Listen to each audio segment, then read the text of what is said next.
Welcome back. We're going to work through problems 6 through 10 on this video. Number 6, determine the inequality that has the solution represented on the number line graph below. Well, normally for these, I look to see what kind of dot it is. It's greater than and it's shaded to the right, or the arrow is drawn to the right. Solid line to the right makes me think greater than or equal to. Well, this kind of stinks because they all have that symbol. So you basically need to try each one and solve it and see which one comes out to be m is greater than or equal to -8. At a quick glance, I'm going to look at letter D, and I'm going to try that one.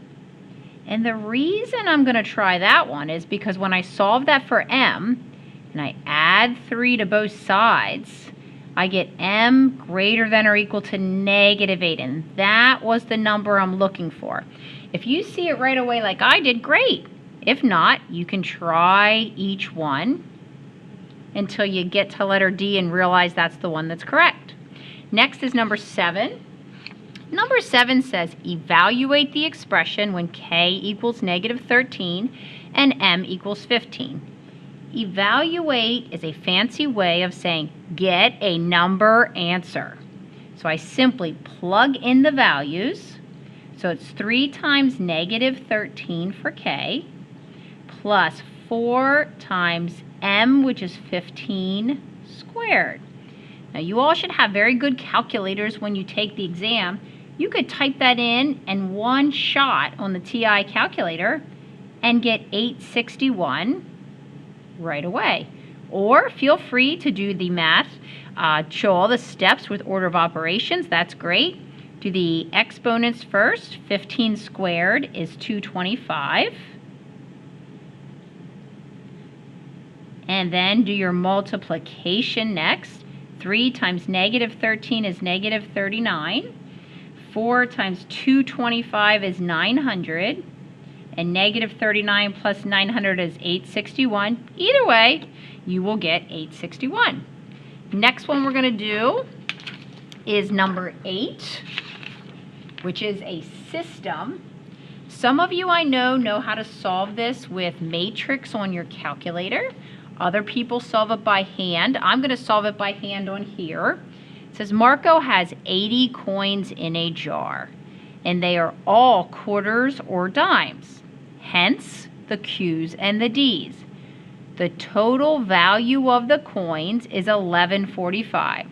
The system below represents this situation. Total of 80, and this is the total money. How many quarters Q does Marco have in the jar? So I want to solve for Q. So what I'm hoping to do is to get rid of my D's in this one, or my dimes. To get rid of my D's, this is positive 0.1. I would need the top to be negative 0.1. So I'm going to multiply that top equation by a negative 0.1. When I multiply everybody by that, I'll get a negative 0.1 Q and a negative 0.1 D, and negative 0.1 times 80 is a -8. The other line I'm not going to do anything at all to. 0.25 Q and a positive 0.1 D and an 11.45. Then I'm going to basically combine or add straight down. The D's fall out or zero out. Negative 0.1 and positive 0.25 is 0.15 Q. Negative 8 plus 11.45, 11.45 is 3.45. Divide both sides by 0.15 to solve for Q. And I'll get Q is 23. And my answer is right over here. Next, number 9. A total of 1,547 people attended all the concerts held in the park over the summer. This included 789 students. Ticket prices are based on students and non-students. So I have 789 students. How many non-students do I have?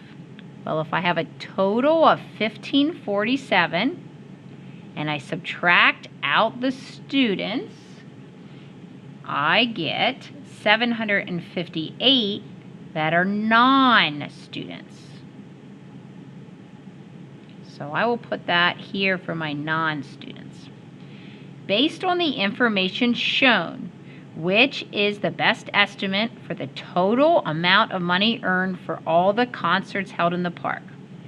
Well, 709 students at $4.50 a ticket. I'm going to multiply those. I'll get 3550.50.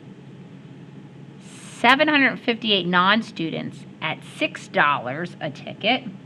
That will give you $4,548. And they wanted a total, so I'll add those together, $8,098.50. When I look at these, since it was an estimate, 8,000 is the closest answer for that one. Question 10, next one. The system of inequalities is partially graphed below. Looks like they graphed the lines, but did not do the shading on it, because anytime you have inequality symbols, you must shade. So let's check it out. Which region or regions of the graph should be shaded to show the correct solution? Well, this first one is down 1 and up 2/3, so that's this line right here. And I'm supposed to be shading below because it's less than or equal to. So everything below this line would be shaded. I like to draw arrows to show where I would shade.